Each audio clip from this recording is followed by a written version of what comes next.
My name is Nico, and you're watching Frontline Reports, where we cut through the noise to bring you the stories that are quietly redrawing the map of global power. So, picture this. More than 300 freight trains, each one loaded with thousands of containers packed with electronics, automotive parts, dairy products, solar panels, and everyday consumer goods, suddenly grinding to a complete halt. Not because of a mechanical failure, not because of a natural disaster, not because of any technical problem that engineers could fix with a wrench and a few hours of work, but because of a political decision made overnight in a government office by a country that sits at the geographic center of the most important land trade corridor on the planet. Billions of dollars worth of merchandise just sitting idle. Delivery schedules totally shattered. Supply chains stretching from Chinese factory floors to European retail shelves, severed in a single stroke. And this isn't a hypothetical scenario from some future crisis planning document. This actually happened. And when it did, it exposed something that governments, logistics companies, and economists on both ends of the Eurasian continent had been quietly worrying about for years: the extraordinary fragility of a trade corridor that the world had come to depend on, and the lengths to which China is now willing to go to make sure it never happens again. Today on Frontline Reports, we're going to tell you the full story: why Poland made the decision to shut its borders, what it cost, in money, in trust, in strategic credibility, and what China's backup plan looks like, a plan that, if fully executed, could permanently redraw the geography of Eurasian trade and strip Poland of the geographic leverage it has held for the better part of a decade. This is a story about railways. But underneath the steel and the logistics, it's really a story about power, geography, and what happens when the world's most important trade route runs through the wrong country at the wrong moment in history. To understand why Poland's border closure sent shockwaves through the global logistics industry, you first need to understand what the China-Europe Freight Railway actually is. Because honestly, most people who have never worked in shipping or logistics have no idea just how significant this network has become. The story begins, as so many stories about China's modern economic ambitions do, with a historical echo. More than 2,000 years ago, the Silk Road was not a single road but a web of trade paths connecting the Chinese Empire to the civilizations of Central Asia, Persia, the Arabian Peninsula, and eventually Europe. Chinese merchants moved silk, porcelain, and spices westward. Goods, ideas, religions, and diseases moved in both directions. The Silk Road was really the internet of the ancient world, the network through which the most consequential exchanges of the pre-modern era traveled. China has never entirely forgotten that legacy, and in the 21st century it has been working, deliberately, systematically, and at enormous scale, to recreate it. The first modern China-Europe freight train departed in 2011, rolling out of the southwestern Chinese city of Chongqing and heading westward across the Eurasian landmass toward Duisburg in Germany. It was a historic moment, though it attracted relatively little international attention at the time. A new era of overland transcontinental freight had quietly begun. 2 years later, in 2013, Chinese President Xi Jinping formally introduced the Belt and Road Initiative to the world, the most ambitious infrastructure and connectivity program in modern history. The China-Europe Freight Railway became one of the Belt and Road's most visible and most practically significant components. Investment followed. Routes multiplied. Departure cities in China expanded. Destination cities in Europe grew in number. The network that began as a single experimental service between two cities evolved, over a decade, into something genuinely remarkable. By late 2024, the cumulative statistics were staggering. More than 100,000 train services had been completed. Over 11 million containers had been transported. The total value of cargo moved across the entire lifetime of the network had surpassed $420 billion, a figure that puts it among the most economically significant logistics networks in the world. The railway now connects 61 departure cities across China to 227 destinations spread across 25 European countries. Its longest route stretches all the way to Madrid in Spain, a journey of approximately 13,900 kilometers, completed in roughly 20 days from departure to delivery. On a map, the China-Europe Freight Railway network looks less like a single train route and more like a sprawling circulatory system, a dense web of steel arteries binding the world's largest manufacturing economy to its largest consumer market across a landmass that covers more than a third of the Earth's surface. And at the center of that web, the single most critical node in the entire European portion of the network, sits Poland. The numbers make the case plainly. As of 2025, approximately 90% of all China-Europe freight trains entering European territory pass through Polish territory. The Małaszewicze terminal in eastern Poland serves as the primary transshipment point where Chinese gauge rail containers are transferred to the standard European gauge track required for onward distribution across the continent. 98% of all trains making the transcontinental journey must transit through this single facility. This concentration is not accidental. It reflects Poland's geographic position, sitting at the eastern gateway of the European Union's core market, directly bordering Belarus, which in turn borders Russia, as well as decades of investment in logistics infrastructure designed to capitalize on that position. Poland understood early that geography, properly exploited, could be transformed into economic and strategic leverage. And for years, it was right. Germany became the most important destination on the European end of the network. The city of Duisburg, already one of Europe's largest inland ports, evolved into the busiest logistics hub for China-Europe freight, handling more train arrivals and more cargo volume than any other European city. At its peak, up to 70 trains per week moved back and forth between Duisburg and more than 20 Chinese cities, carrying German industrial products, automotive components, machinery, chemical goods, eastward into the Chinese market, while Chinese manufactured goods flowed westward into German distribution networks. Poland itself was not merely a transit territory either. As one of the European Union's most significant agricultural producers, Poland found in the China-Europe Railway a solution to a long-standing commercial problem. Products like butter and cheese, items with limited shelf lives and extremely high sensitivity to delivery speed, had previously been almost impossible to ship efficiently from Europe to China.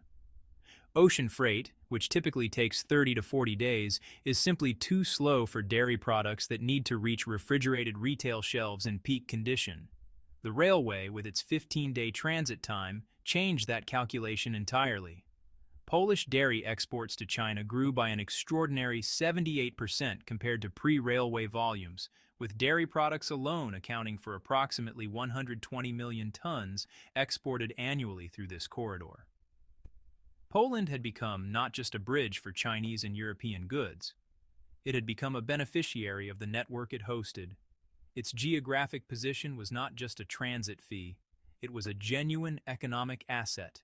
And then, in the space of a single decision, it chose to shut it all down. The events that led to Poland's border closure unfolded rapidly, and against a backdrop of military tension that had been building for months along Eastern Europe's most contested frontier. Around the 10th of September, Polish military authorities confirmed that more than 20 Russian-manufactured military drones, originally launched from Ukrainian territory during active combat operations, had unexpectedly entered Polish airspace. The number was relatively small. The physical damage to Polish territory was negligible. The military intercepted and neutralized the incursion without significant incident. But the psychological and political impact was immediate and significant.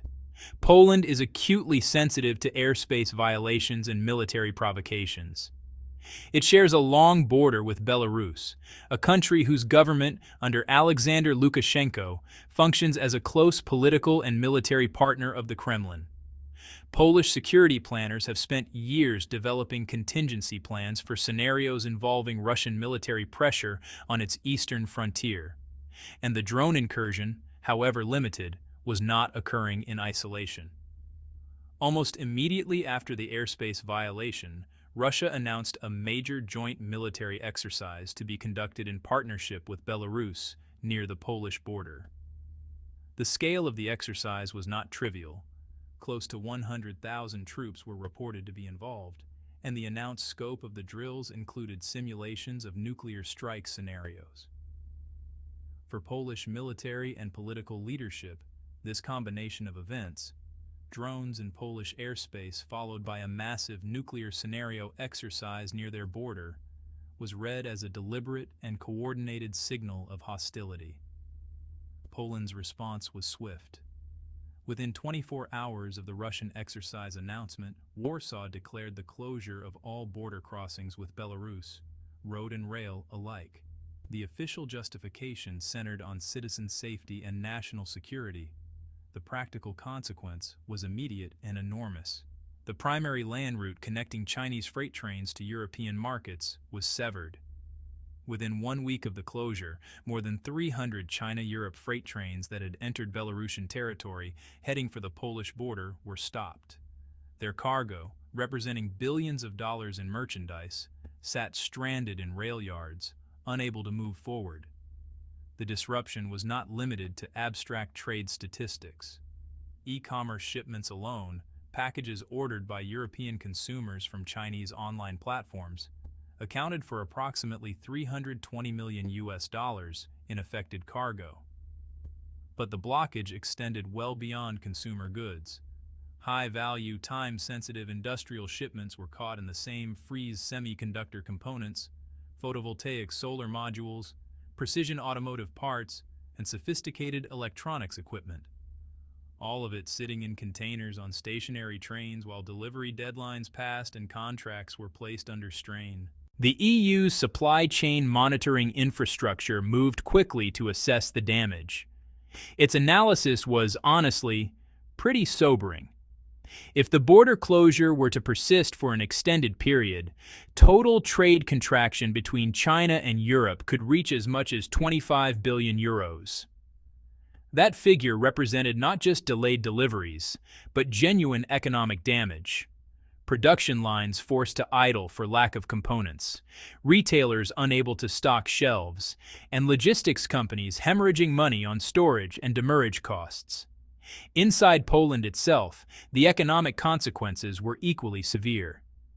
The Małaszewicze terminal, the nerve center of Europe's China-bound freight transshipment, normally processes around 350,000 containers per year. With the border closed and cargo flows halted, the terminal fell into operational paralysis. More than 20 major logistics companies operating in and around the facility were compelled to suspend operations. Loading, storage, and customs processing, the three essential functions of any major freight hub, ground to a near standstill. Financial analysts estimated direct economic losses from warehousing and loading operations alone at more than $12 million per day. The closure lasted until September 25th, when Poland announced the reopening of rail and road crossings. The immediate crisis passed. Trains began moving again. Containers reached their destinations, late, at elevated cost, with some commercial damage to freight relationships that had taken years to build. But the episode left something behind that Poland could not reopen with a border gate. It left a question mark hanging over the reliability of the entire corridor. And in the world of global logistics, where supply chain managers make routing decisions based on risk assessments that extend years into the future, a question mark over reliability is nearly as damaging as the disruption itself. There was, however, another dimension to Poland's decision that really requires examination, because the security calculation was not the only factor in Warsaw's thinking. Since Russia's full-scale invasion of Ukraine in February 2022, Poland has occupied a unique and deliberately cultivated position in the Western Alliance's response architecture. The city of Rzeszów in southeastern Poland has functioned as the primary logistics hub through which NATO member states channel military equipment, ammunition, and supplies into Ukraine. Poland has invested heavily, politically and militarily, in positioning itself as the eastern anchor of NATO's deterrence posture against Russia. Warsaw has consistently pushed for increased alliance troop deployments on its territory, expanded forward military infrastructure, and more aggressive defensive commitments from NATO partners. At precisely the moment Poland chose to close its Belarus border crossings, it was also engaged in negotiations with the European Union for a substantial €40 billion defense subsidy for its eastern flank, a package designed to fund the military infrastructure Poland argued was essential for the continent's collective security. The timing of the border closure and the visibility it created around Poland's security concerns and its willingness to act decisively in response to military threats may not have been entirely disconnected from the effort to make the strongest possible case for that funding. In geopolitics, timing is rarely purely coincidental, and the convergence of a high-profile security response with an active lobbying campaign for security funding is the kind of alignment that careful analysts note without necessarily being able to prove. What is beyond dispute is that the closure revealed something about Poland's strategic calculus regarding its position in the China-Europe corridor. Polish officials have been explicit about viewing the country's geographic indispensability as a long-term strategic asset. The logic is straightforward. If 90% of China-Europe freight must pass through Polish territory, and if the Małaszewicze terminal handles nearly all of the gauge change transshipment that makes the network function, then Poland occupies a position of structural leverage that no other country in Europe can replicate. As long as China cannot route around Poland, Poland can extract, diplomatically, financially, politically, the benefits of that indispensability. But the border closure may have fundamentally miscalculated something important. It assumed that China's dependence on the Polish corridor was a fixed, unchangeable geographic reality. It did not adequately account for the possibility that China had already been preparing, quietly and methodically, for exactly this kind of disruption, and that the disruption itself would accelerate plans already underway to make Poland's geographic leverage far less absolute than Warsaw had assumed. Here is something important to understand about how China approaches infrastructure and logistics strategy. It does not think in quarterly earnings cycles or four-year political terms. It thinks in decades, sometimes in generations. The Chinese government's experience with the Belt and Road Initiative has taught it a hard but valuable lesson: that any corridor which passes through territory controlled by a government with its own political interests is a corridor that can be weaponized against you. The Polish closure was not the first time China had experienced the consequences of geographic dependency. It was not the first time a political decision in a transit country had disrupted Chinese freight flows. And, Chinese planners had been drawing the obvious conclusion for years before the September border crisis made it unavoidable. The result is that when Poland closed its crossings with Belarus, China did not face the disruption empty-handed. It had alternatives, not fully developed, not yet capable of replacing the northern route at full scale, but operational enough to serve as emergency pressure valves in the immediate crisis, and ambitious enough to eventually reshape the entire architecture of Eurasian freight. There are three alternative corridors that China has been developing, at varying speeds and stages of completion. Together, they represent a comprehensive strategic response to the vulnerability that the Polish closure exposed. The first alternative is the most dramatic in geographic terms, and the one that most clearly signals the scale of China's long-term infrastructure ambition. In June 2025, under the framework of the China-Russia Arctic Shipping Subcommittee, a bilateral coordination body that had been operating quietly for several years, both governments announced a significant operational breakthrough in Arctic maritime cooperation. A cargo vessel was scheduled to depart from China's Ningbo port, making intermediate stops at Qingdao and Shanghai before navigating through Arctic waters and arriving at the port of Felixstowe in the United Kingdom. From there, the maritime route would continue on to Rotterdam in the Netherlands, then Hamburg in Germany, before completing the journey at Gdansk in Poland. The headline figure attached to this route is striking an expected transit time of just 18 days. That would represent a reduction of more than 50% compared to the transit times required by the traditional Southern Ocean route through the Suez Canal, the route that currently carries the overwhelming majority of maritime trade between Asia and Europe. The Arctic route works because of a geographic reality that climate change has been making progressively more accessible. The melting of Arctic sea ice during summer months has opened navigation windows that simply did not exist for commercial shipping a generation ago.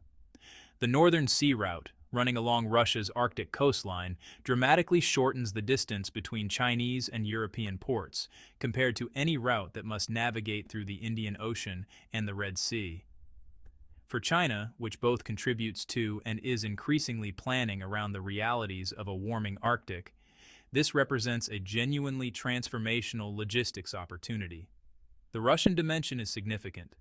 China's development of the Arctic corridor requires cooperation with Russia on navigation rights, icebreaker support, emergency infrastructure, and port facilities along the Russian Arctic coast. This deepens the Sino-Russian partnership in ways that extend well beyond the more frequently discussed energy and military dimensions. It creates a shared economic interest in Arctic development that will shape the relationship between the two countries for decades. For European nations watching this development, particularly those in Scandinavia and the Baltic region, the emergence of a viable Arctic shipping lane that bypasses traditional southern routes and operates under Chinese-Russian coordination raises questions about regional security and economic governance that are only beginning to be seriously discussed. Corridor, the Trans-Caspian route. The second alternative is the one that China activated most rapidly during the immediate crisis created by Poland's border closure, and the one that has shown the most dramatic growth in utilization over the past year. The Trans-Caspian International Transport Route, referred to in logistics circles as the Middle Corridor, is a rail and maritime hybrid route that connects China to Europe via a distinctly southern path. Starting from Chinese territory, it runs westward through Kazakhstan to the port of Aktau on the eastern shore of the Caspian Sea.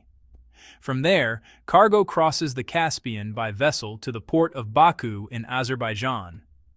The route then continues overland through Georgia and Turkey, eventually connecting to European rail networks and reaching distribution centers across the continent. The geographic significance of this routing is considerable. It completely avoids both Russia and Belarus. For shippers worried about the political volatility of routing freight through countries involved in active military conflict or subject to comprehensive international sanctions, the Middle Corridor offers an alternative that sidesteps the most politically fraught segments of the northern route entirely. During the period when Poland's border was closed in September, China directed freight toward the Middle Corridor as an emergency measure. At the peak of the diversion, the corridor was handling cargo worth more than $45 million in a single day, a remarkable throughput figure for a route that had been operating at relatively modest volumes just months earlier. The rapid scaling demonstrated that the corridor had meaningful latent capacity that could be activated under pressure. The growth figures for the Middle Corridor in 2025 have been extraordinary by any measure.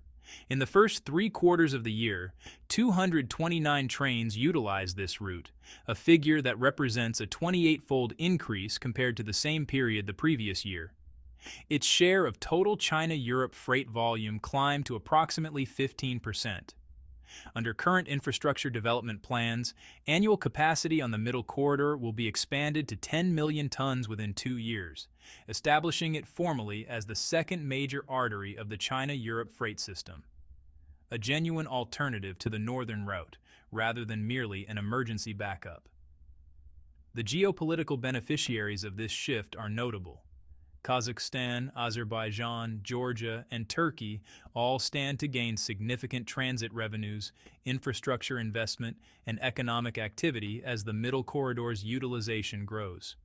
For Turkey in particular, already positioning itself as a continental bridge between East and West, increased China-Europe freight traffic through its territory represents both economic benefit and enhanced strategic relevance.